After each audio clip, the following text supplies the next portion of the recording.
Tell me? ఎవరైనా చెప్పగలరా? That's right.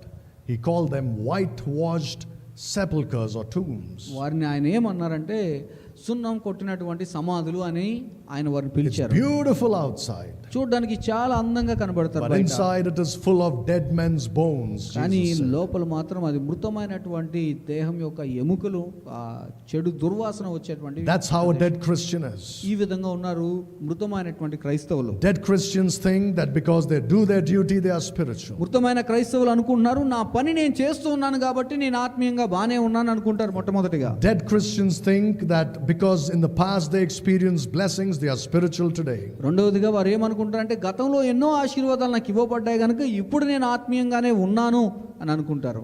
Dead Christians think because they follow some good standards, they are spiritual. మూడవదిగా మృతమైనటువంటి క్రైస్తవులు వారు పాటించేటువంటి ప్రమాణాల విషయంలో రాజీ పడకుండా కరెక్ట్గానే ఉన్నారు కాబట్టి మేము ఆత్మీయంగానే